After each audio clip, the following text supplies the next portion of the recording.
Nessa segunda parte, queremos priorizar a parte religiosa, a parte espiritual. Dando continuidade aos conhecimentos já existentes, pré-conhecidos, de que civilizações e pessoas que outrora viveram na Terra, em suas épocas, em seus tempos, falaram com a sabedoria divina para nós em nossos tempos. Nós somos sabedores de que, se a destruição foi anunciada pelos maias, pelos Hopis, por Nostradamus, nós precisamos agora fazer recapitulações sobre o que nós realmente somos, queremos para nós mesmos, ainda nessa reta final. Há condições de que você, de que a senhora, de que o senhor possa encontrar no Criador de tudo o seu refrigério, a sua paz, a salvação e principalmente a vida. Contrário, seremos banidos por completo dessa terra, tal como aconteceu noutras oportunidades. É importante salientar, meus amados, que pelas profecias de Nostradamus, de que possivelmente no ano de 2013 tudo estará consumado, e os maias em 2012 e os Hopis também dentro desse mesmo pensamento. É importante chamarmos a sua atenção para os segredos das Escrituras Sagradas e para algumas coisas muito importantes pelas quais eu farei você ter o conhecimento. Ora, meus amados, para você se situar, é importante que eu diga para você que Deus se manifestou na Terra por 3 vezes. A primeira vez, ele destruiu a Terra com fogo, através do meteoro que caiu sobre a Terra, com a dimensão do tamanho de um campo de futebol, que caiu na Terra e destruiu os dinossauros. Alguém pode dizer: pastor, foi Deus quem fez os dinossauros? Foi. Mas não teria sido um outro ser? Bom, eu não tenho nenhum registro de outro ser. O registro que eu tenho é do Deus Todo-Poderoso, que a gente, a partir de agora, vamos adentrar e conhecer sobre a parte espiritual, sobre a parte religiosa. Mas, na época dos dinossauros, foi Deus quem destruiu, fez a primeira destruição da Terra, acabando com os dinossauros por conta do que, pastor? Amados, os dinossauros viviam na Terra com instinto de sobrevivência. E o instinto de sobrevivência dos dinossauros era somente matar para comer e caçar e procriar. Certamente que isso tudo é muito pouco para o nosso Criador, que fez para nós, como a sua imagem e semelhança, fez para nós a Terra, depois dos dinossauros, com uma coisa muito peculiar, que é a questão da rica oportunidade do seu gerente, que é o homem, trabalhar e criar temáticas que favorecessem a evolução da Terra. Os dinossauros não evoluíram, mas o homem tem evoluído. A gente pode catalogar nesse momento: o homem fez o avião, o homem fez o submarino, o homem tem criado mecanismos até de cirurgias, tem criado instrumentos, veículos, uma série de coisas o homem tem criado, e isso tudo é muito bom, mas com um adendo: somos sabedores que a boa tecnologia Deus também fez e usa as tecnologias de Deus, e o homem, feitor também de tecnologias, coloca-as em evidências. Mas o homem avançou de um lado maléfico para um lado da tecnologia, aonde ele colocou em xeque o ecossistema. Ele colocou e tem colocado em xeque a atmosfera, os gases. Eu estou falando das bombas que os homens têm criado, bombas de nêutron, atômicas, mísseis. Isso tudo, quando o homem vai construir, quando o homem vai criar, ele faz através de composições químicas. E isso é terrível para a atmosfera. Para que os amados tenham ideia do que eu estou falando, sobre bombas, sobre mísseis, eu não vou muito longe, eu vou agora para dentro da sua casa. Eu vou adentrar no seu lar e vou provar que você tem um problema dentro da sua casa. E você vai dizer: eu tenho um problema dentro da minha casa, pastor? Tem. Diante da tecnologia, do avanço do homem, o homem criou o spray. E o spray, aparentemente, é muito bom. Você pega o seu desodorante e você vai colocar nas suas axilas, e quando você aperta, aquele som que faz, né?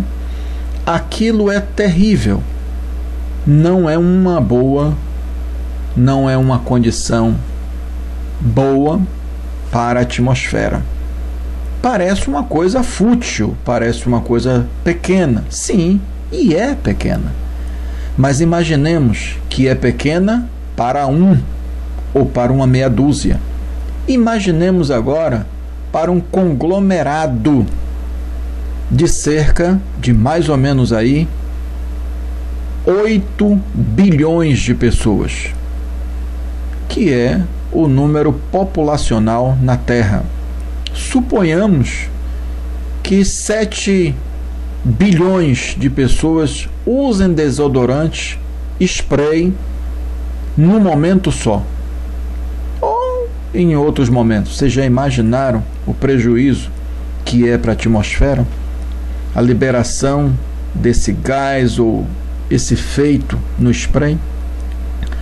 Então, as tecnologias têm as suas consequências, e a gente vai procurar entender nesse lado agora o porquê da parte espiritual que o homem está devendo e as consequências desse devedor que é o homem para a finalidade das profecias que nós já conversamos na primeira parte do nosso estudo, da nossa fala, dos homens que profetizaram, de Nostradamus, dos Maias e dos Hopi. Meus amados, E como eu estava falando, Deus destruiu, na época dos dinossauros, a Terra com fogo, porque os dinossauros não evoluíram e Deus quer que a obra da sua criação evolua, mas evolua para o bem.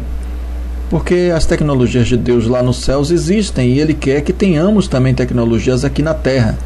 E os seus gerentes, que somos nós, precisamos fazer e criar coisas. Lembre-se, você é a imagem e semelhança de Deus. Independente de você ser homem ou mulher, você é a imagem e semelhança de Deus.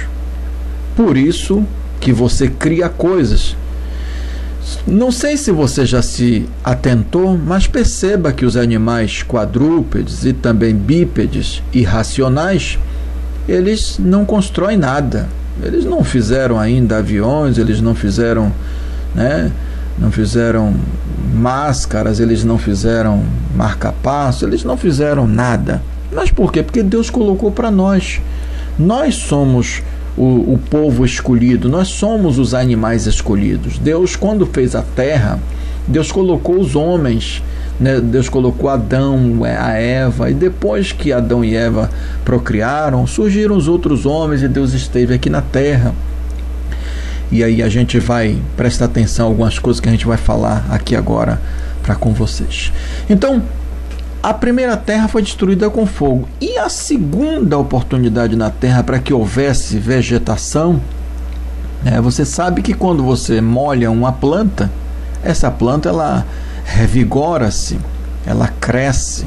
Quando você põe adubo, essa terra ela floresce, ela fica bonita, a flor, o pé de árvore fica bonito, a flor fica, o pé de flores, a roseira fica bonita.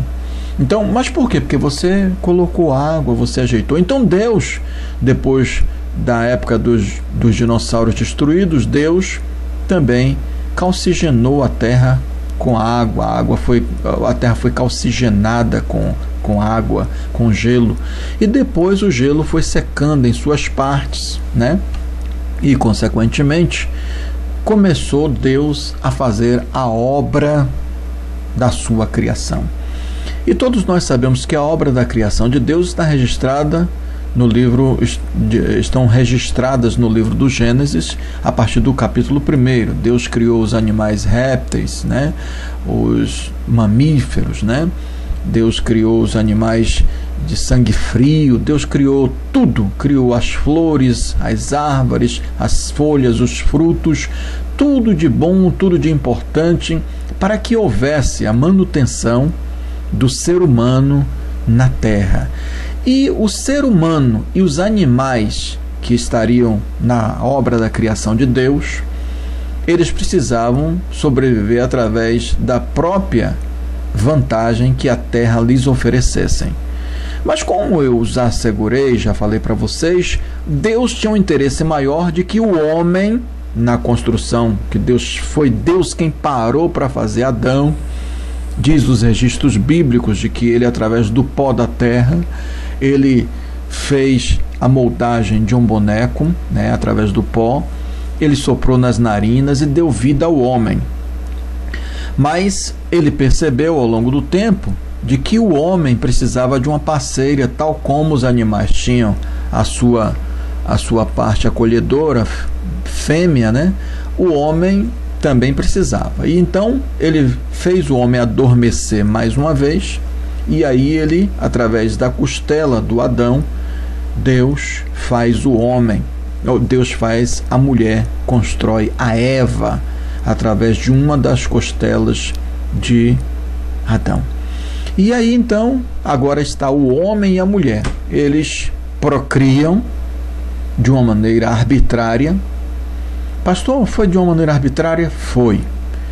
Então não ia haver procriação na terra? Não? Iria, mas não da forma com que aconteceu. Pastor, o que foi que aconteceu? Meus amados, a Bíblia Sagrada relata para nós de que houve, como sempre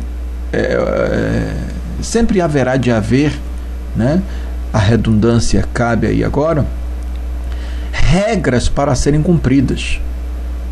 E Adão, ele fracassou. E o fracasso de Adão tem estado conosco até os dias de hoje. E esse fracasso é que vai causar destruição e que tem causado destruições sobre a terra. Quando Adão fez os seus dois filhos, Caim e Abel, ele também fez outros filhos. Caim e Abel é citado na Bíblia Sagrada por conta do episódio do primeiro assassinato na terra. E assassinato é uma coisa que Deus odeia. Deus se sente terrível com isso. Deus não gosta de mortes. Deus preferiria a vida, mas o homem optou pela morte. Alguém pode dizer: pastor, Deus fez o homem para viver eternamente? Fez. Mas e o homem iria para o céu, pastor? Não. Deus colocou o homem para viver aqui na terra. A região do Éden, ela ainda existe.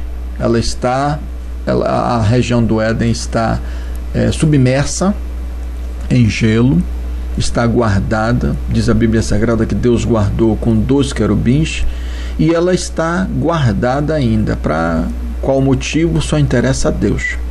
Nós só sabemos que o registro bíblico diz que essas terras, esse local está guardado. E o homem está chamando de Atlântida, né? Vocês, através dos noticiários, têm visto que os homens estão procurando esse jardim do Éden. Procura aqui, procura lá, está procurando, mas realmente está aqui, está guardado.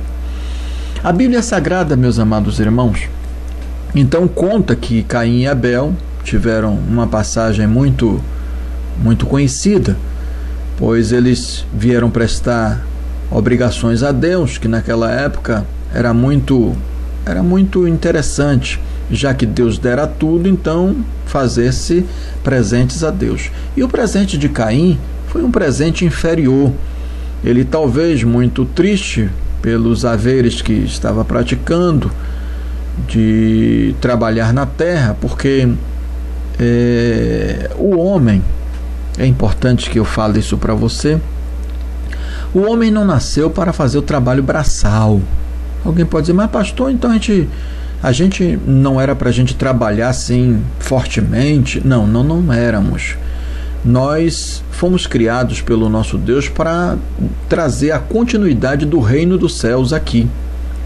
Ora, a ciência já determinou, a ciência já estudou e já deu um veredito de que o planeta Terra é o melhor planeta para qualquer ser poder habitar e procriar. A ciência desconhece um outro planeta que tenha uma condição tão suficiente, tão extraordinária para a vida. A ciência diz que a Terra é o melhor lugar, o planeta Terra é o melhor lugar para que haja sobrevivência, para que haja manutenção, para que haja desenvoltura de qualquer que seja o método de subsistência chamado vida. E aqui, quer seja bactéria, quer seja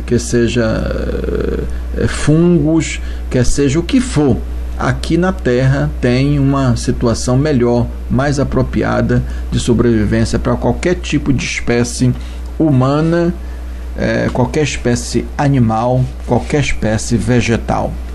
Então, meus amados, a Bíblia Sagrada diz que pelo pecado de Adão, pelo pecado da Eva, algumas coisas Deus colocou para essas pessoas como advertência ou como punição.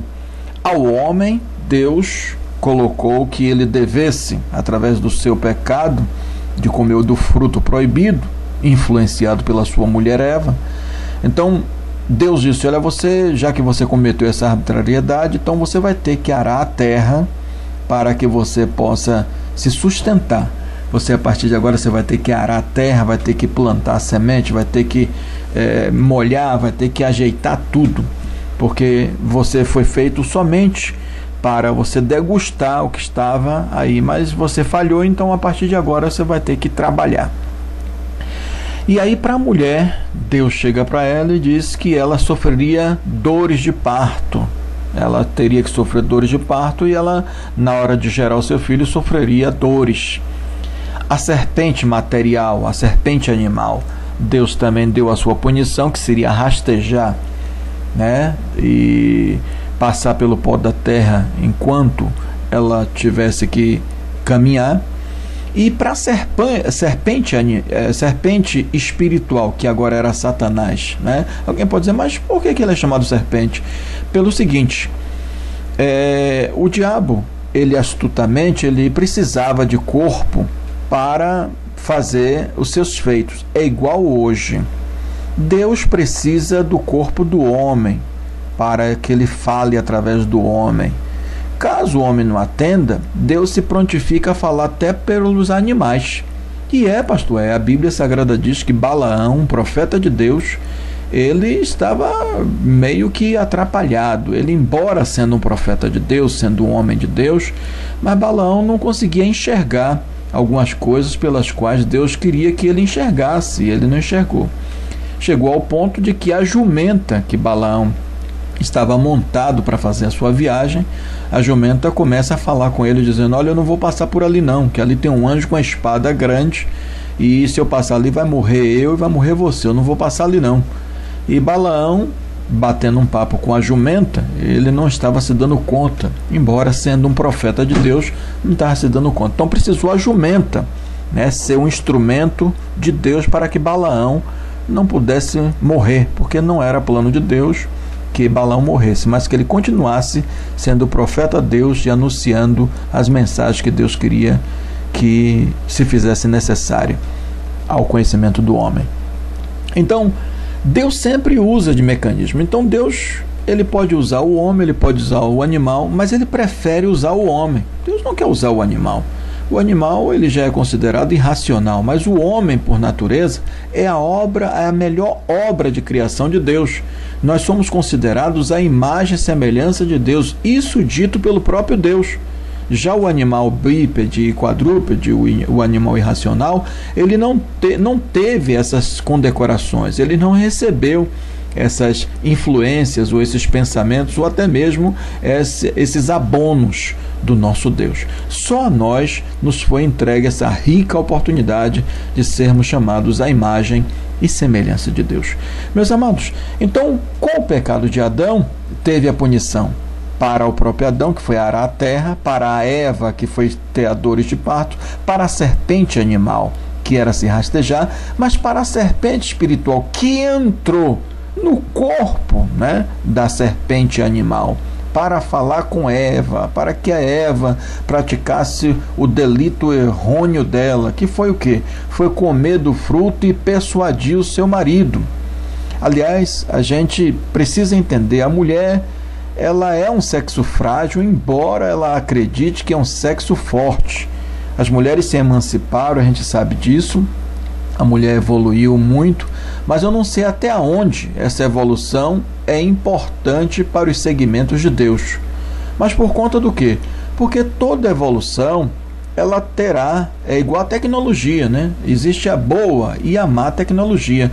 Existe a boa e a má evolução.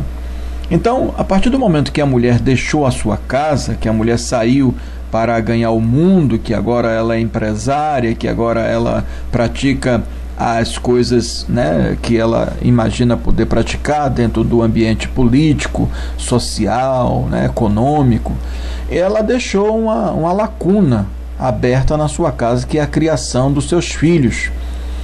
Já visto que a mulher que tem dinheiro, a mulher que tem condições, ou a família que tem condições, coloca sempre alguém dentro da sua casa para ser empregada, e aí de repente ela sai para a rua e deixa na mão da empregada, tomando conta.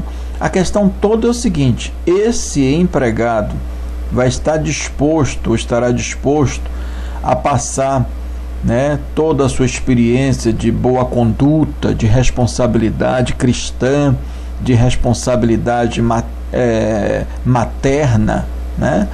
Então é uma grande preocupação nisso aí, porque a maior parte desses profissionais não tem condições de passar esse tipo de informação para o filho ou para a filha que ficou em casa dessa mulher que se emancipou, está na rua trabalhando. Então é uma problemática que se pararmos para discutir, as mulheres terão as suas defesas e, consequentemente, nós vamos ter que acatar. Mas por conta do quê? Porque realmente o homem falhou. O homem falhou, tem falhado, né? O homem, ele, em algumas situações, ele vulgarizou-se demais, né? Existe realmente uma abstinência da moralidade, né? E muita coisa imoral tem acontecido com a mente e com o próprio homem, dentro daquilo que a gente chama de feitor de coisas erradas, e consequentemente a mulher ferida, ela procurou fazer aquilo que lhe parecia mais importante. E nos dias de hoje, até se pararmos para discutir com alguma mulher sobre esse assunto, ela dirá: ah, mas o meu marido é pobre, ele ganha pouco e não sei o que e tal. E nós poderíamos até retrucar: e por que você se casou com quem não tinha condições? Ela vai ter a sua defesa, o homem vai ter a outra defesa também. Enfim, nessa vida, todos nós teremos nossas respostas. O que vai estar difícil para a gente saber é a compreensão dos setores e das situações vigentes de todas as circunstâncias que nós estamos vivendo. Quem sofre são as crianças, quem sofre são os nossos filhos, por conta do quê? Do abandono do lar e daquela coisa toda, né, especial que é o papel de mãe, o papel de pai. Mas isso é um assunto muito extenso e que nós não devemos adentrar aí por conta da nossa problemática ser outra, porque aí já é um problema social, um problema, né, de maturidade para a questão da desenvoltura, do conviver. Mas o nosso negócio aqui agora é a gente saber que não é conviver, mas é realmente querer saber de um futuro da Terra. E, meus amados, o futuro da Terra está apontado como um futuro já de destruição. E como eu estou pontuando para você, o mal, a serpente espiritual, ele se apossou do corpo da mulher, através da serpente que conversou com a mulher, e aí entrou um colapso do problema. E Deus deu a punição também para a serpente animal, para a serpente espiritual. Foi quando disse: nascerá um, a qual você só morderá o calcanhar, mas esse lhe pisará na cabeça. Meus amados, e Cristo Jesus, o nosso Ialro, é importante que você saiba que o nome de Jesus é Ialro. Por quê? Porque ele é Deus. O nome de Deus é Ialro e o nome de Jesus é Ialro. O nome do Espírito Santo é Ialro. E como se pronuncia isso? YHWH, que outros vão falar Javé, Jeová, né? Então, são pronúncias dentro das suas linguagens, dentro das suas partes de literatura, partes de conhecimento pedagógico. Mas, meus amados, o Senhor Ialro, agora Jesus, chamado Yahushua, né? Muitos sabem que o nome de Jesus é Yahushua, outros chamam de Yeshua. Alguém pode dizer: mas por que esse negócio, pastor, assim? Qual o nome realmente de Jesus? O nome de Jesus é Ialro. Ialro, somente esse. Agora, e por que Yeshua, pastor? É porque Jesus Cristo, Ialro é Deus, Yeshua é salvação. É por isso que é chamado Jesus Cristo. Alguém pode dizer: Jesus Cristo, por que isso tudo? Porque Jesus é o Filho de Deus, né? E Cristo é porque ele tinha que padecer, ele tinha que sofrer tudo aquilo que ele sofreu para que a gente pudesse ter a salvação. Eu não posso avançar, não posso adentrar muito nesse assunto com você, primeiro porque é um assunto polêmico, né? A questão de Ialro, Yahushua, Jesus Cristo, né? Muito polêmico. Basta você somente saber, você somente entender que tanto Ialro quanto Yeshua, Yahushua, Jesus Cristo é a mesma coisa. Isso você sabendo já é o básico, já é o importante para você, porque dos questionamentos, meu amigo, são muitos. E por conta disso há tantas religiões há tantos pensamentos, há tantas pessoas falando assim, falando assado, de várias maneiras. Mas com o pecado de Adão, com o pecado de Eva e com as problemáticas que surgiram para a serpente animal e para a serpente espiritual, agora se abriu uma lacuna, a lacuna do pecado, da desarmonia, da deteriorização, da destruição mental. O homem fugiu daquilo que foi chamado, coisa perfeita. O homem fugiu disso. E quando Caim matou seu irmão Abel, a gente sabe que foram oferecidos 2 presentes. Um presente foi um presente animal que o Abel ofereceu para Deus. E o presente de hortifruti foi oferecido por Caim. Só que certamente os hortifruti de Caim certamente tinha algum problema lá, porque a Bíblia não conta, a Bíblia só diz que Deus se agradou do presente de Abel e não de Caim. Ora, se Deus se agradou do animal, que Abel ofertou e não se agradou do presente de Caim, eu fico a pensar, Deus não ficaria mais satisfeito com 2 presentes? Quem é que não gosta de ganhar presente? Todo mundo gosta de ganhar presente. Só que aquele negócio, a gente precisa saber o que é bom e o que é ruim. É igual na sua casa, Eu, por exemplo, eu convido você para minha casa. Eu convido você para vir na minha casa. E você vem na minha casa. Digo, olha, vem na minha casa. Aí você vem. Aí quando chega aqui, eu convidei você e deveria oferecer para você um banquete. Afinal de contas, você é meu amigo, você é meu conhecido. A senhora é minha conhecida, é minha amiga. E eu não preparo para você uma boa comida. Não estou interessado em oferecer a você o melhor. Ofereço o pior, Dou para você, quem sabe, lá chamei você para almoçar e frito o ovo para você, não compro nem um pedaço de carne, nem um frango, nem nada. Então, eu não caprichei para receber você. E certamente com o Caim aconteceu isso. Ele não caprichou e Deus tudo sabe, Deus tudo vê. Se você oferece para Deus o pior, Deus está vendo. Se você oferece para Deus o melhor, Ele também está vendo. Dentro da fé é a mesma coisa. Deus quer que você tenha uma fé genuína nele. É por conta disso que existem as religiões, as pessoas que são aplicadas em Deus, mais aplicadas, menos aplicadas, e aquelas que não aplicam nada, que são a questão agora dos ateus e dos agnósticos, Os agnósticos, eles têm uma facilidade de terem a religião, mas eles têm também a facilidade de eles não abonarem aquela situação por ser verdadeira. Então, se você tem um pensamento, mas você não acredita no pensamento, então fica muito difícil. Então, ateu e agnóstico são 2 assuntos muito complicados para a consciência da fé, porque a fé é a certeza daquilo que não se vê, daquilo que não se pôde contemplar. A fé é a fé e não existe uma definição concreta sobre a fé. Se você crê, crê. Se você não crê, você não vai crer.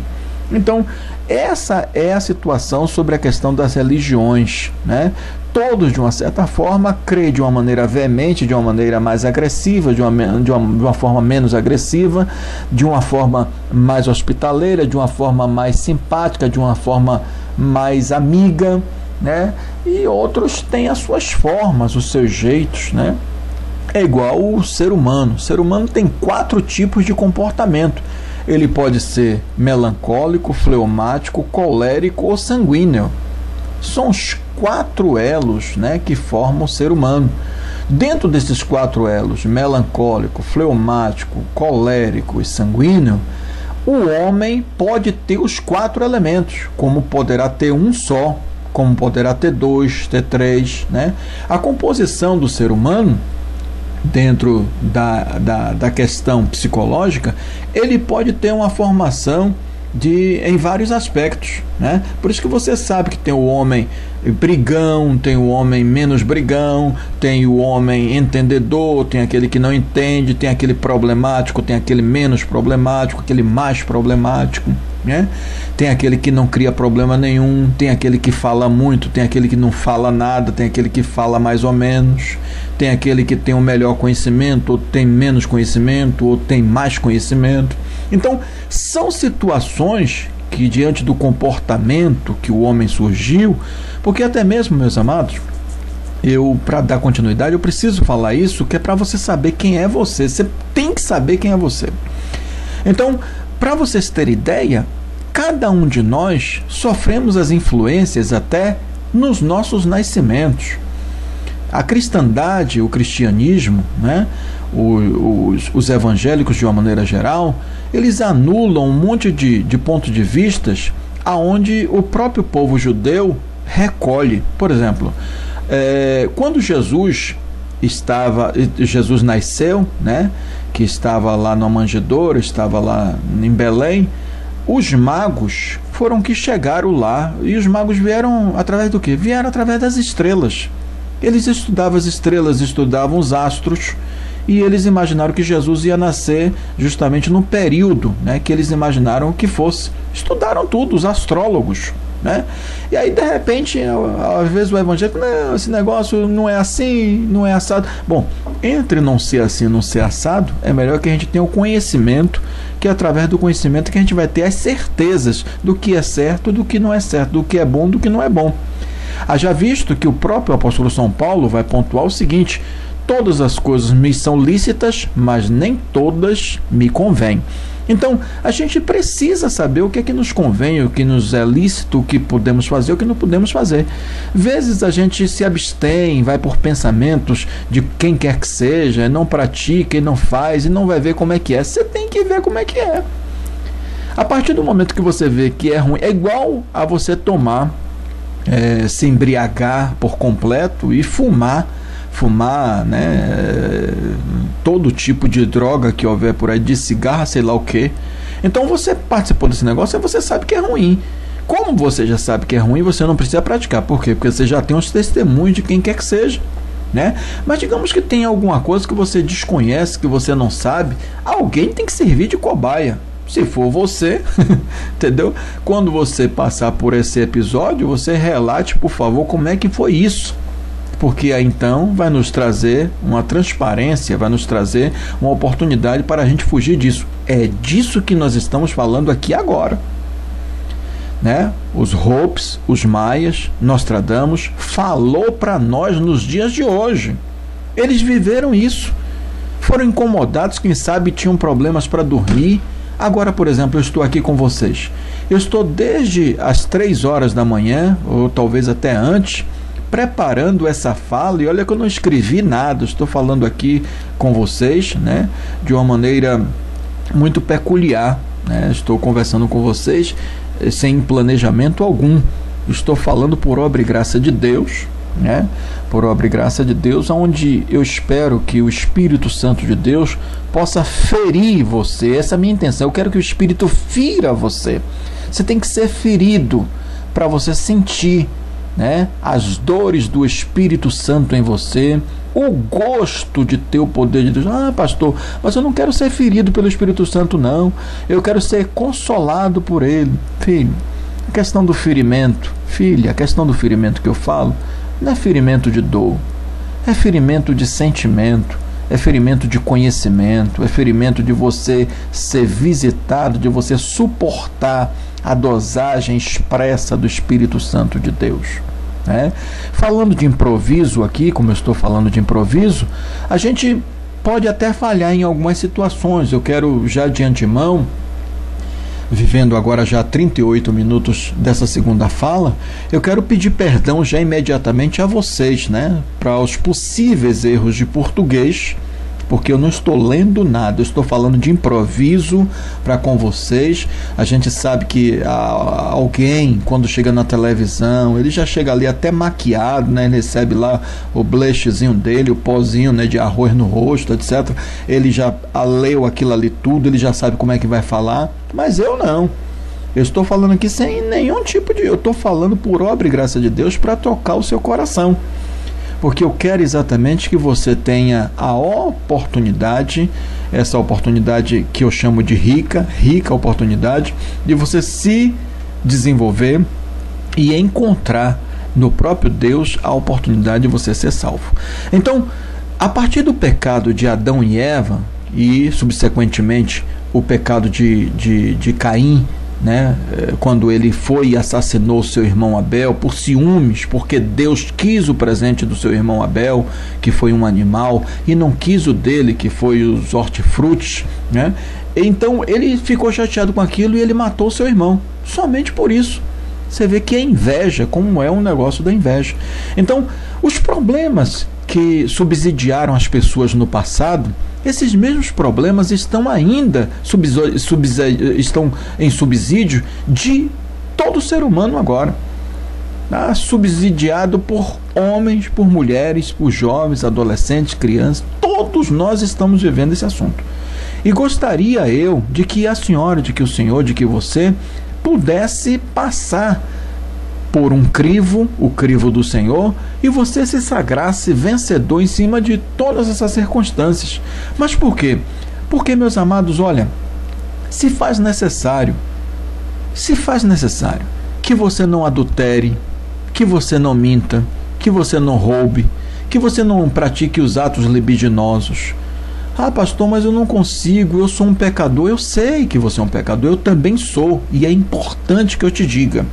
Eliomar, esse que está falando com você, esse pastor já jubilado inclusive, quero dizer para você que eu sou pecador.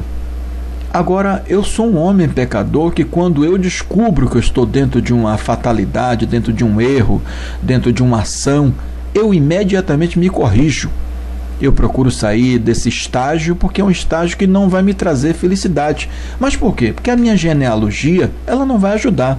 A minha mãe não era evangélica, meu pai também não era evangélico.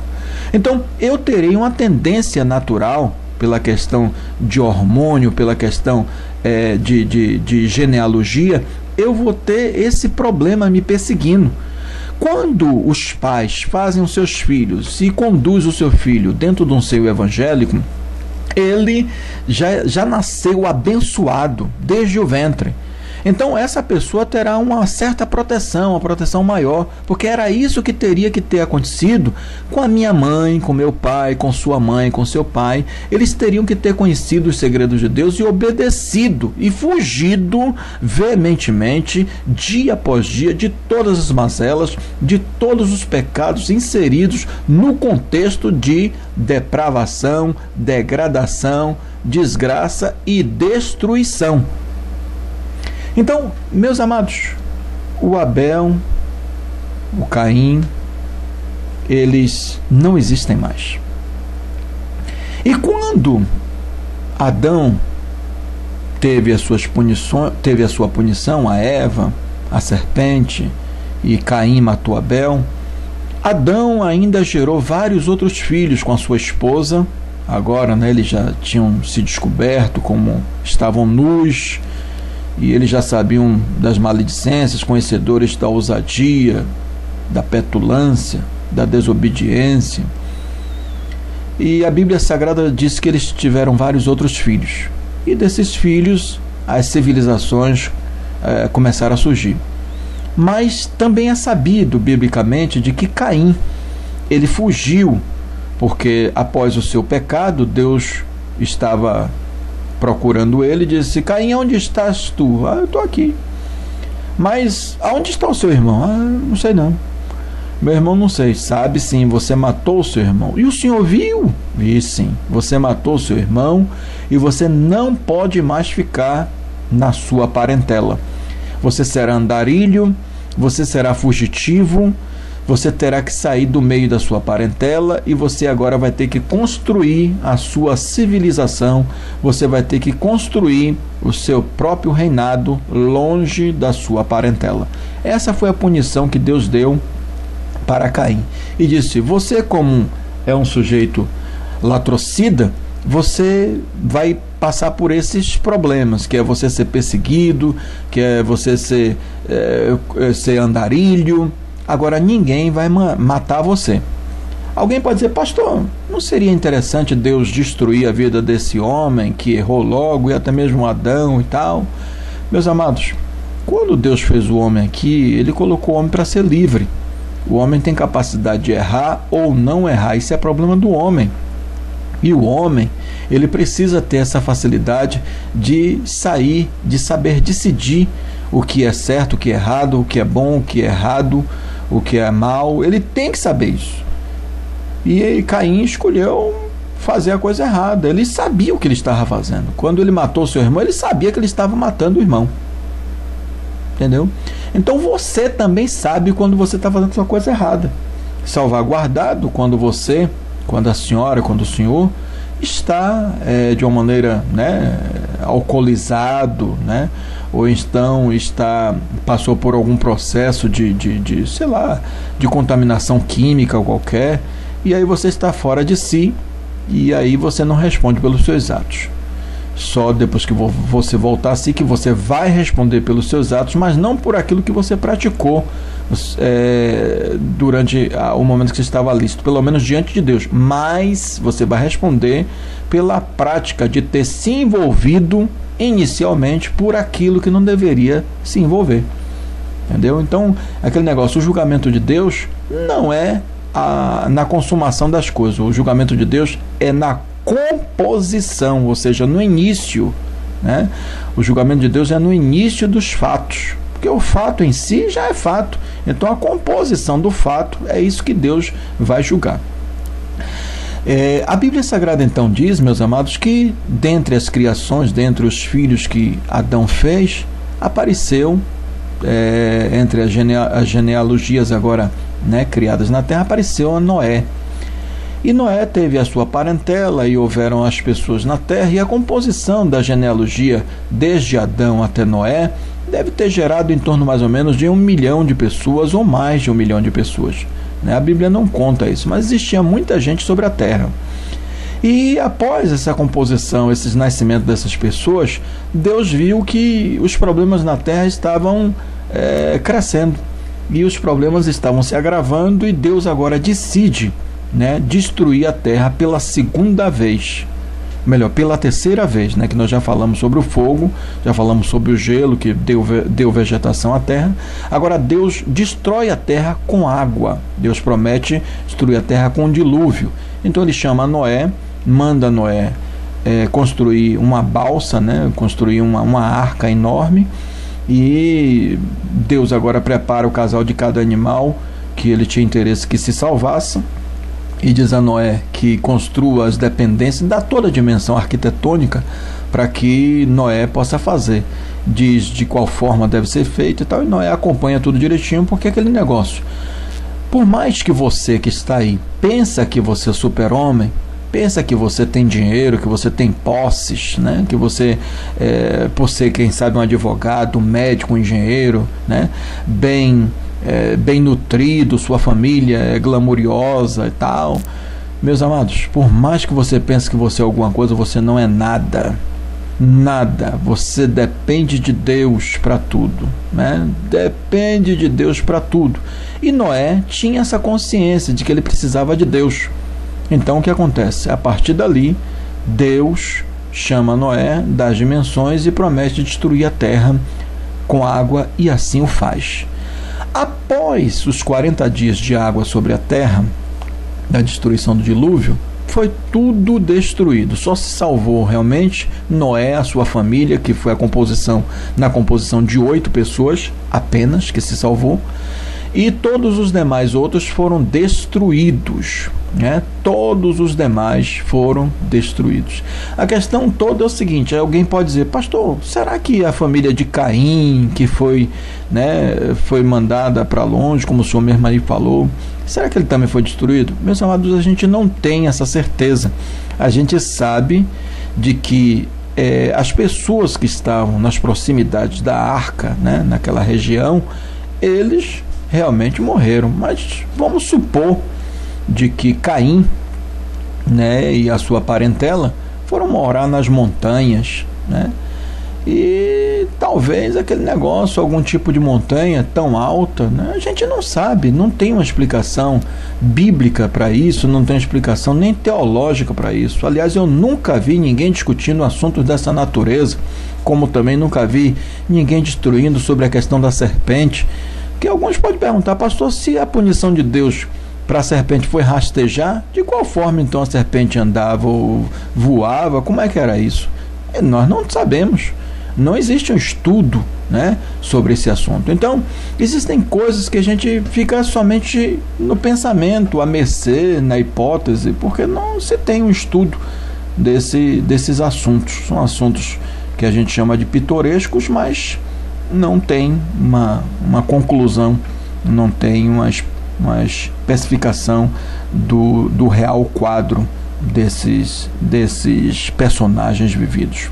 Mas a Bíblia Sagrada diz que então, após a destruição, depois de 40 dias e 40 noites, Noé solta o corvo não volta, ele solta uma pomba, a pomba volta e não traz absolutamente nada, dizendo que as águas tinham baixado.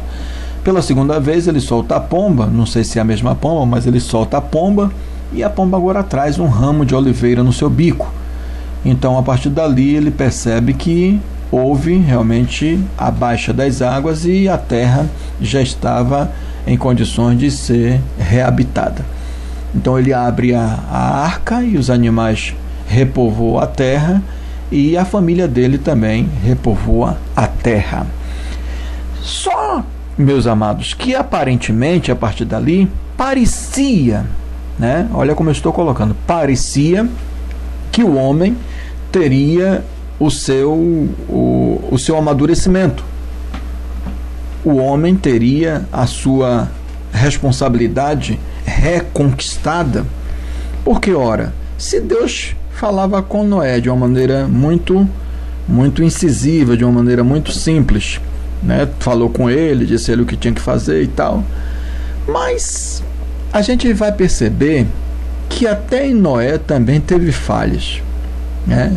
É um hábito, me parece que do ser humano, encontrar algumas coisas. Noé, ele ficou muito feliz, ficou muito contente, porque a sua família foi salva, e Deus, é aquele negócio, o homem, as Olimpíadas, né? Copa do Mundo existe por aí. Então, quando existe um gol, quando um atleta faz ali uma partida excelente e tal, aquele atleta vence, ganha aquela medalha, então existe aquela euforia, aquela alegria. E Noé ficou também feliz com aquela conquista de a família dele ser salva, os animais, e ele ser realmente o mentor, né, a vara mestra que Deus usou para aquilo ali. E ele se embebeda, ele tomou um vinho lá meio bravo e ficou nu, pelado, e foi um problema isso aí. Aí resultado é que as filhas dele, com certo receio de um monte de coisa, praticaram lá um ato ilícito, e os problemas começaram a surgir. E os problemas foram surgindo.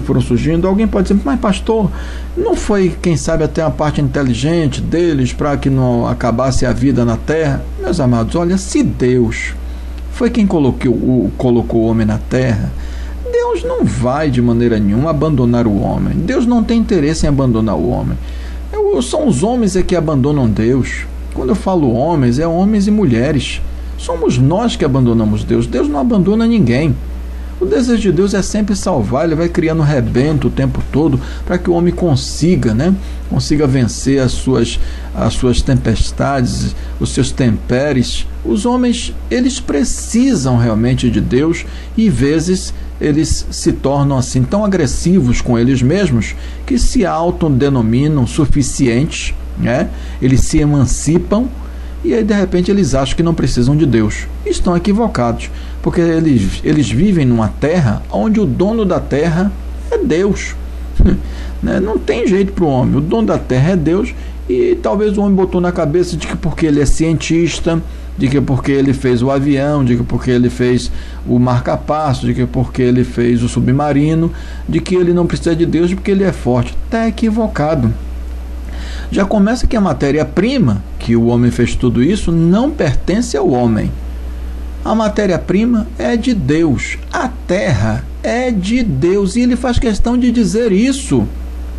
Ele vai falar nas Escrituras Sagradas em diversas passagens. Eu os dei.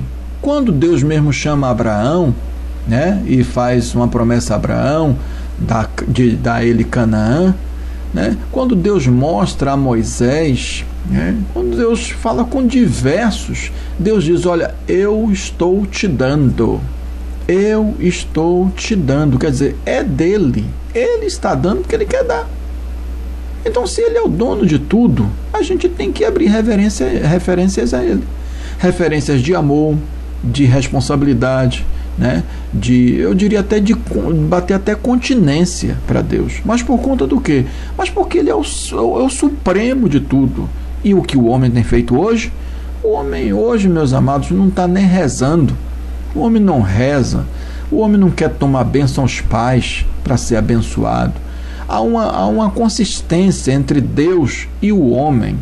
O filho, quando diz benção meu pai, aquela palavrinha mágica que diz Deus lhe abençoe, não é que o homem está abençoando, não. É o homem, é Deus através do homem abençoando aquele filho. Mas se o filho não toma a bênção, né, então ele vai ficar sem bênção. E vai acontecer o que nós estamos vendo aí.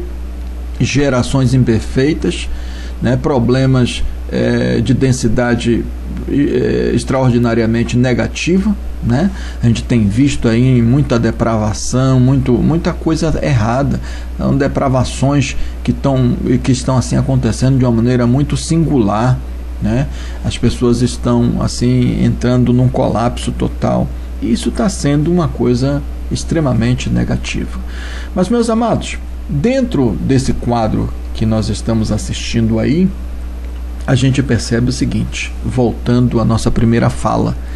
Na primeira fala nós falamos sobre os maias, sobre os Hopis, sobre Nostradamus. Então eles falaram dos nossos tempos e disse que nós já estávamos condenados, né? Já estávamos condenados porque nós não iríamos melhorar, porque nós iríamos realmente nos destruir.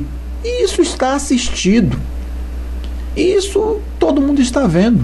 Agora, cabe a mim, nesse momento, como sacerdote, como orientador, como esse homem que está batendo papo com você agora, cabe a mim chamar a sua atenção.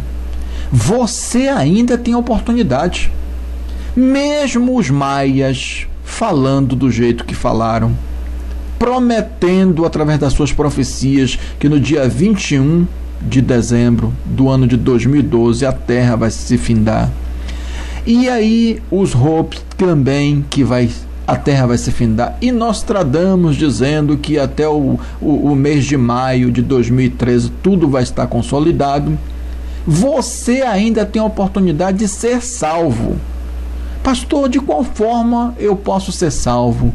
Meus amados, o que é que Deus gostaria que acontecesse com a raça humana para a raça humana não ser destruída? Primeiro, isso em primeira mão, era o reconhecimento total de que Ele é Senhor, de que as pessoas se voltassem para Ele, de que as pessoas reconhecessem que Ele é Deus, que Ele é poderoso, que Ele é Criador de tudo. Só que a maior parte dos homens e das mulheres não irão fazer isso. Então essa parte, que é a grande maioria, eles já estão condenados. Pastor, explique isso melhor. Meus amados, vocês já viram na festa do carnaval?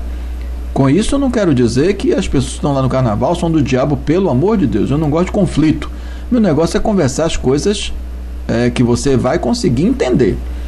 No carnaval você percebe que o homem tem facilidade de vestir vestimenta de mulher, né? O cara é homem, mas ele está vestindo vestimenta de mulher e ele chega ali, diz que está brincando e tal, aquele negócio. Não é nada de brincando. Ele está soltando mesmo a franga dele, porque aquele negócio, ele está destruído. O homem está destruindo a sua mente, o homem está destruído no seu corpo, o homem está destruído nos seus glóbulos brancos, nos seus glóbulos vermelhos, né, na sua massa corpórea. O homem está destruído. Alguém diz, mas na massa corpórea não, que eu faço exercício. Mas é aqueles que tomam bomba.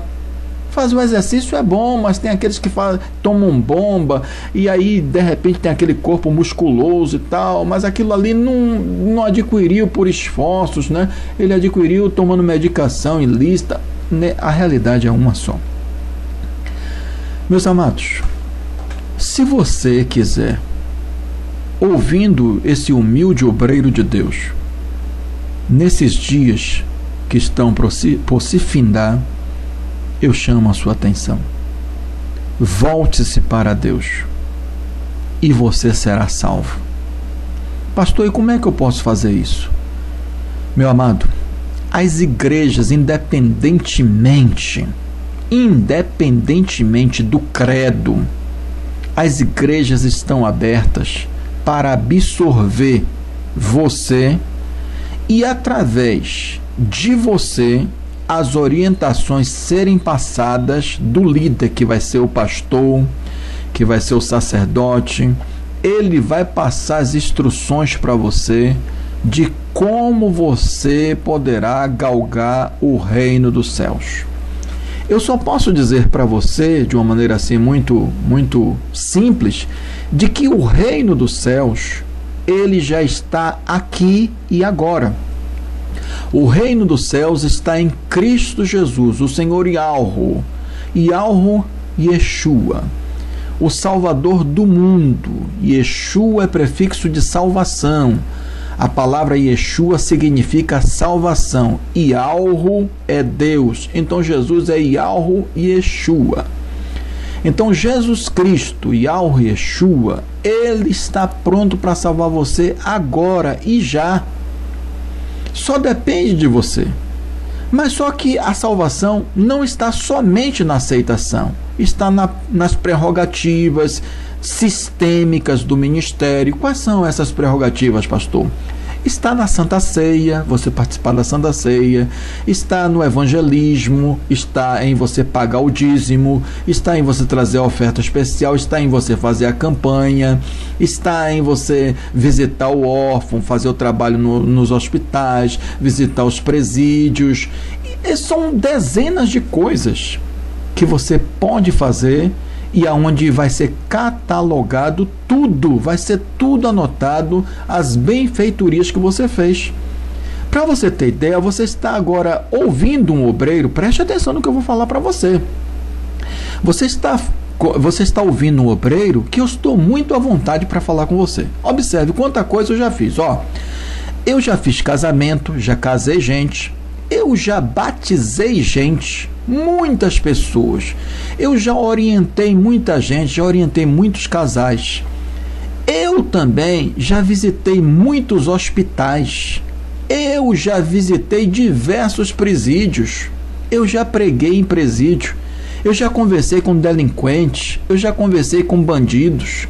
Quer dizer, eu estou tratando, me permita uma colocação, estou tratando assim porque era dentro desse quadro que a gente os via lá, porque a salvação precisava chegar através da mensagem que a gente estava tratando. Então, até aquele momento ali, aquelas pessoas não tinham tido a oportunidade de ouvir a mensagem salvadora, a mensagem de Cristo Jesus. A partir de ouvirem a mensagem, quer seja pela minha voz, quer seja pela voz de outro obreiro, de outro pastor, de outro sacerdote, de outro líder qualquer, então, consequentemente, essa pessoa, esse homem e essa mulher, obviamente, receberam a salvação. Então, eu sou um homem que eu também posso tratar, falando com você, até mesmo na parte social. A gente pode ajudar, a gente pode internar a gente pode ajudar com comida, com empregos. Graças a Deus, eu pude gerar muitos empregos. Alguém pode dizer, pastor, o senhor está se vangloriando? Não, querido. O Todo-Poderoso da minha vida, ele me sonda aqui agora e ele me vê. Deus me vê. Por que o senhor está falando isso, pastor? Você precisa se espelhar no que eu estou dizendo, porque são essas as características que farão de você um eleito da nova terra, a nova Jerusalém, que será descida dos céus, como está escrito no livro do Apocalipse, no capítulo de número 21. Então, prestem atenção. Então você precisa praticar a bondade, você precisa praticar o amor, você precisa vivificar todas essas coisas. E até mesmo nós que já temos essa prática, precisamos renovar essa nova estrutura. Eu, nesse momento, estou esperando a oportunidade de Deus colocar a coisa certa para mim, dentro do ângulo que é fazer o que tem de ser feito ainda enquanto há tempo. Prestem atenção. Então, a Bíblia Sagrada, meus amados irmãos, ela é a profecia que vai integrasse às profecias já anunciadas pelo Hobbes, pelos maias, por Nostradamus. As profecias da Bíblia Sagrada, elas são extremamente extraordinárias. E há uma manifestação nos registros bíblicos, eu diria para você, quase que de capa a capa. Você vai ouvir, você vai ler, se você ler, você vai ver Isaías falando, Jeremias falando, Ezequiel falando, Daniel falando, os profetas falando sobre o nosso final dos tempos, que é nosso mesmo, né? Nós que estamos vivendo agora, e também os novos tempos depois de nós. Pastor, vai ter então outra vida? Vai. Mas com quem? E agora que é o problema. Tem que ser com os melhores terá que ser com os melhores que não praticaram as coisas ilícitas. E se as praticaram, as abandonaram. Então prestem atenção nesta leitura que farei agora, porque você saberá realmente que Deus tem coisas importantíssimas reveladas em sua palavra e também fez revelar na materialidade dos Hobbes, dos maias e também de Nostradamus. Mas agora para as Escrituras Sagradas. Livro do Apocalipse, capítulo de número 8. A abertura do 7º selo. Os 7 anjos com as 7 trombetas as 4 primeiras. E havendo aberto o 7º selo, fez-se silêncio no céu quase por meia hora. E vi os 7 anjos que estavam diante de Deus, e foram-lhes dados 7 trombetas. E veio outro anjo, e pôs-se junto ao altar, tendo um incensário de ouro. E foi-lhe dado muito incenso para o pôr com as orações de todos os santos sobre o altar de ouro que está diante do trono. E o fumo do incenso subiu com as orações dos santos desde a mão do anjo até diante de Deus. E o anjo tomou o incensário e encheu do fogo do altar e o lançou sobre a terra.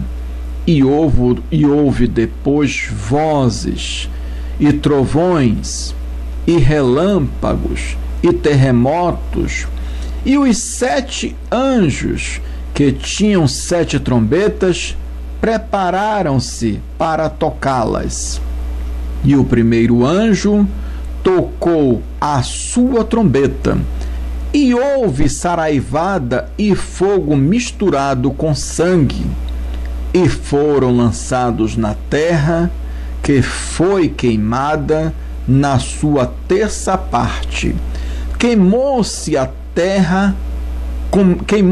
terça parte das árvores, e toda a erva verde foi queimada.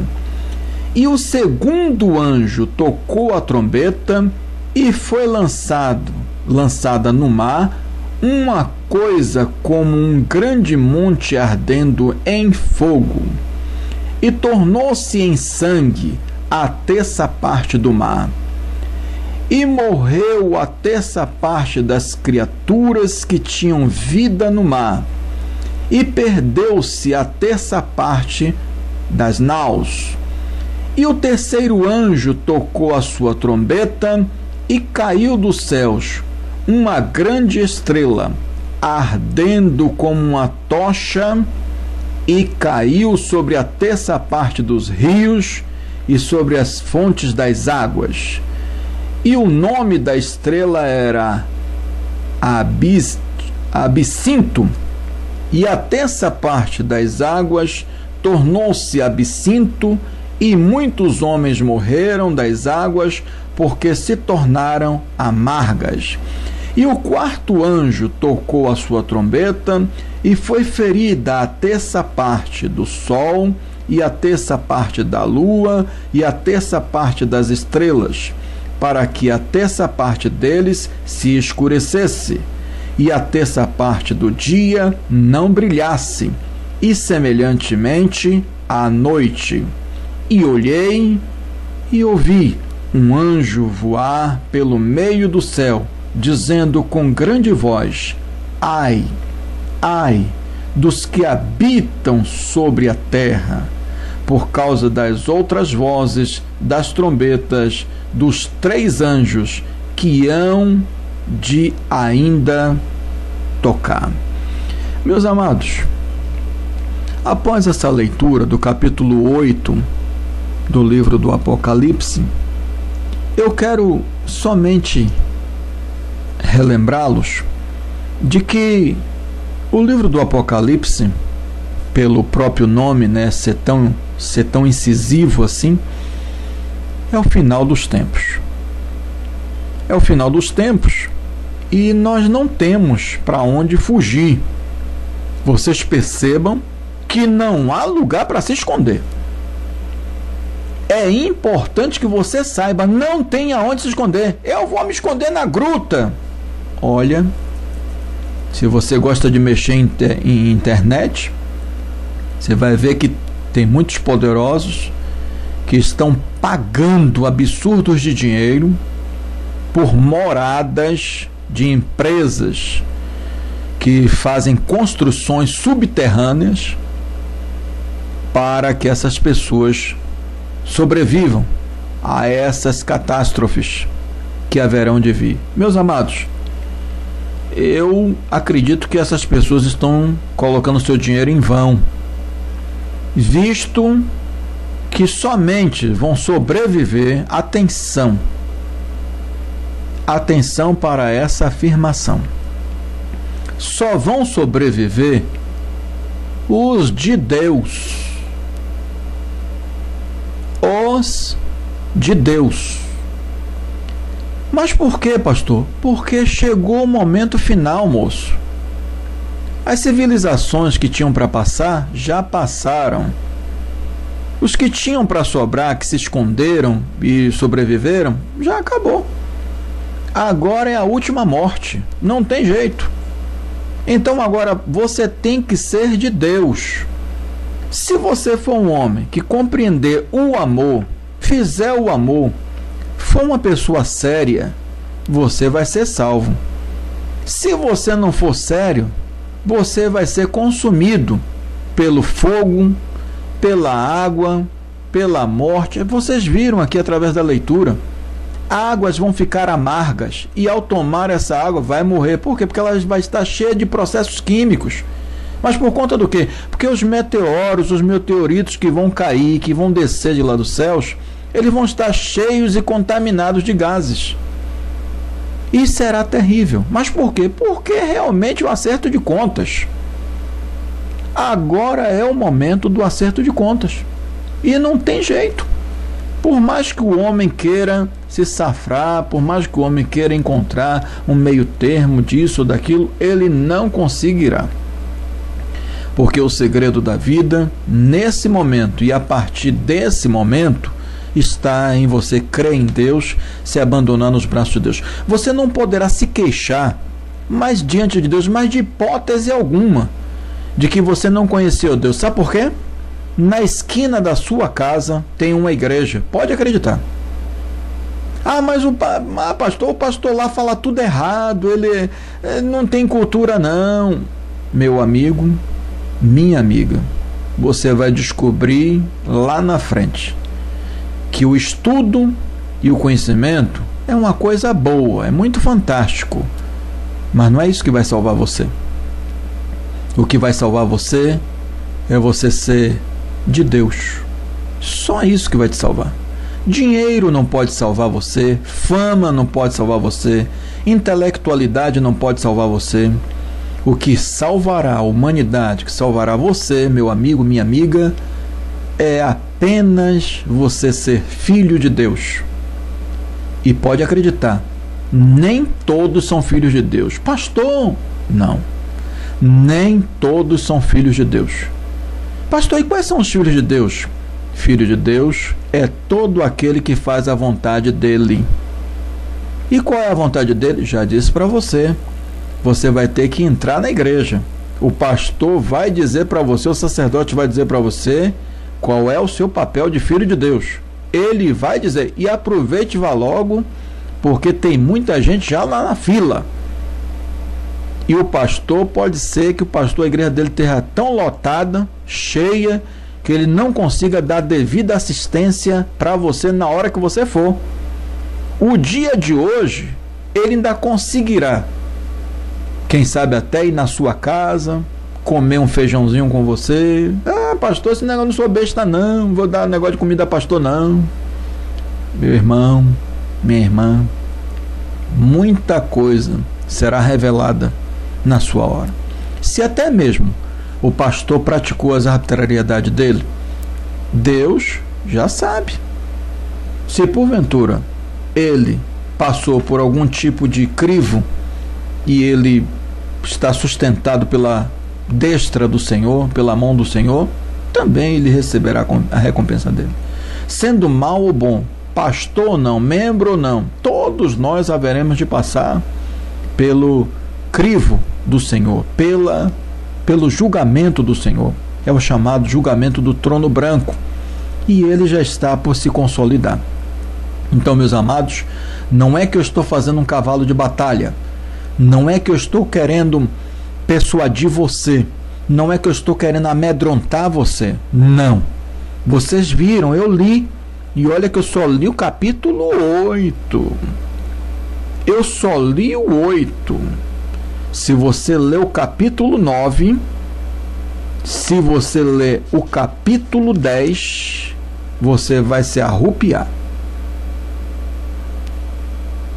É importante, meus amados amigos e irmãos, que nós adentremos aos segredos de Deus, a rica oportunidade que nos é outorgada de sermos leais, verdadeiros filhos da promessa. E aqueles que ainda não são, eles são apenas criaturas. Pastor, e qual é essa diferença de filho para criatura? Criatura todos nós somos, inclusive eu também sou. O que é criatura? Criação. Eu sou obra da criação de Deus. Mas filho é aquele que vai chamar de papai. Você chama a Deus de papai? Você tem intimidade com ele? Você sabe o que é um jejum? Já jejuou alguma vez? Você sabe o que é oração? Sabe o que é uma súplica? Você sabe o que é um louvor? Você sabe o que é uma obra de amor? Você sabe fazer um trabalho filantrópico? Meus amados, se esses assuntos que eu acabei de apresentar, você praticou 1, 2, metade ou nenhum, então você não está bem não. Você vai ter que praticar pelo menos 90% dos assuntos referentes ao lar de Deus. E o lar de Deus é composição homogênea, todos em redor de todos, todos ajudando todos, todos amigos de todos, principalmente dele. Não é importante Deus ter inimigos à sua volta. Lembre-se, Deus, ele tem muito amor. Lembre-se, ele, olhando de lá dos céus, ele viu ao seu filho, Yahweh, Yeshua. Ele viu ao seu filho Jesus Cristo na cruz do Calvário. Meus amados, eu não sei se você já compreendeu ou compreende a morte de cruz, mas se não compreende, pelo amor de Deus, compreenda. Jesus não foi simplesmente preso numa cruz. Os espancamentos de Jesus com chicote não eram apenas chicotes. Na ponta de cada pedaço de couro tinham pedaços de lâminas.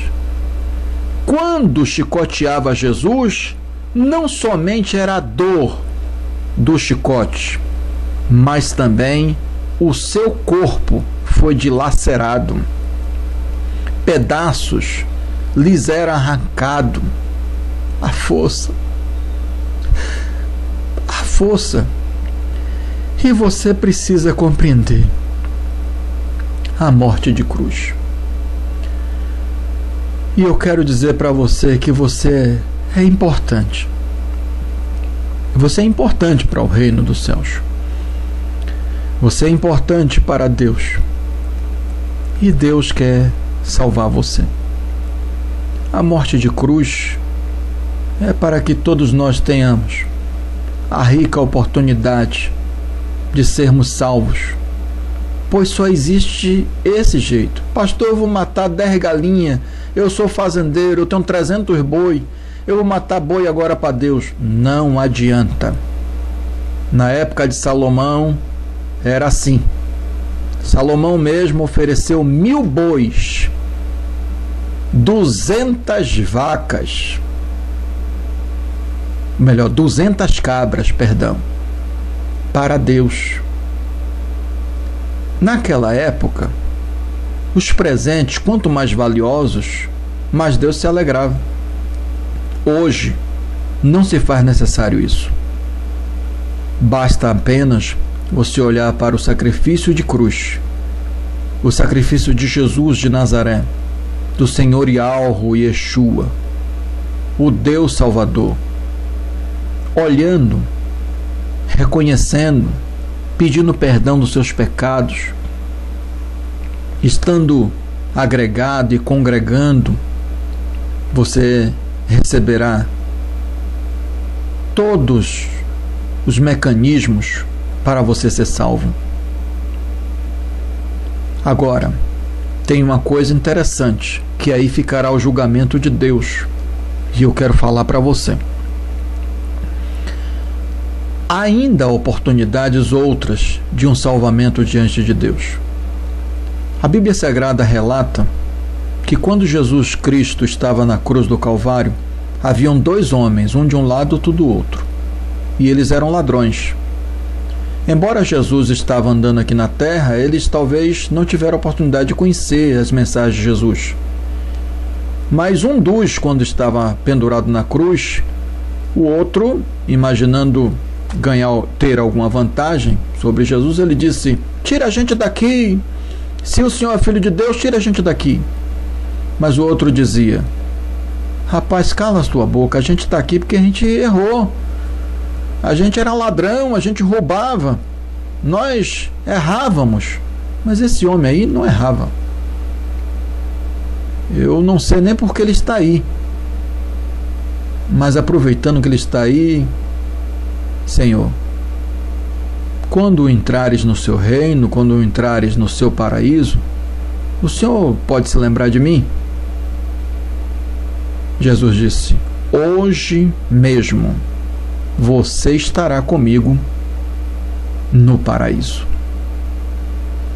Então, subentende-se de que esse ladrão, ele foi salvo sem ter se batizado, sem ter feito um trabalho filantrópico, sem ter feito algum tipo de trabalho muito espiritual. E ele foi salvo, porque Jesus disse: estarás comigo no paraíso. Se Jesus falou, é porque ele foi. Agora, quanto a você, que você poderá dizer: ah, não, então já que aconteceu isso com o ladrão, eu vou ficar por aqui mesmo, na hora certa eu peço perdão. Aí eu já não sei, porque depende dos julgamentos que o Senhor fará. Como eu já disse, eu repito, Deus, no seu julgamento, Deus não faz o julgamento na realização, no feito. Deus faz na composição do feito. Como se originou? O julgamento de Deus é como se originou, e não no feito. Os juízes hoje, materialmente falando, né, os meritíssimos, eles têm inclusive acompanhado algumas condições nessa natureza, porque às vezes houve um assassinato, houve uma coisa, mas tem que ter um precedente, tem que ter um histórico, e o anterior, esse histórico é que vai dizer o que aconteceu naquilo ali. Então é por isso que tem um advogado de defesa e tem um promotor que vão debater os assuntos pertinentes àquilo ali. Então, diante de Deus é a mesma coisa, entendeu? Então Deus, ele vai ficar atento a essa minha posição que eu acabei de falar para você, para a senhora e para o senhor. Olha, nós estamos finalizando, já tem 1h25, e eu quero encerrar com 1h30, formando com você os 2 vídeos em 2h30. Eu quero agradecer nesse momento, aproveitar esses 5 minutos que tenho, agradecer a todas as pessoas que me conhecem, e eu posso os assegurar que são muitos que me conhecem. Graças ao bom Deus, eu sou amado, mas também me dou o direito de ser odiado. Mas por quê? Porque você não agrada a todo mundo. Jesus não agradou, Jesus foi odiado, e eu também sou odiado. Mas eu tenho certeza do seguinte: ao longo da minha peregrinação, aonde ainda estou fazendo parte nela, eu construí boas coisas, conheci coisas, andei em passos pelos quais me fizeram o que sou, o homem de Deus. Das turbulências, faço questão de me esquecer. Das insuficiências, faço questão de lembrar, mas todavia fugir. Apenas posso me recordar dos bem feitos, das coisas bem realizadas. E uma das coisas eu estou finalizando agora. Certamente você que está por ouvir esse vídeo, você vai ter a oportunidade de se salvar, de conhecer a verdade. E a verdade é nua e crua. Foi falado pelos Hopis, pelos Maias, por Nostradamus. As infestações das guerras, as famigerações armamentistas, tudo foi profetizado, tudo aconteceu. Tudo aconteceu. Os últimos assuntos das profecias estão por acontecer nos nossos dias. O primeiro mundo foi destruído com fogo, o segundo por gelo, o terceiro com água. O próximo agora há uma mistura de fogo com inundações, que é água, com tornados. Várias coisas estão por acontecer nos nossos dias. Mas eu quero, fechando esta rica oportunidade, agradecer aos meus amados amigos, irmãos, familiares, por tudo quanto representam para mim nos dias de hoje. Que Deus os abençoe, que Deus os guarde, que Deus os transforme, que Deus os salve, e que você ouça a voz de Deus através desse nosso trabalho e de muitos outros trabalhos e possa se converter. A palavra diz: conhecereis a verdade, e a verdade vos libertará. São João, quando falou esta palavra através de Jesus, ele quer realmente que você conheça a verdade. Jesus quer que realmente você seja um bálsamo, que você seja tranquilizado com a paz e com o amor. E esse é o meu desejo. Então eu quero agradecer o YouTube por esta rica oportunidade de ter aberto essa oportunidade para que a gente pudesse colocar o nosso trabalho no YouTube. Agradecer o Orkut, essa porta que foi aberta, onde todos os dias eu tenho a minha rede de entretenimento, onde a gente tem anunciado o Evangelho temos pregado a palavra, as pessoas têm procurado tirar dúvidas conosco.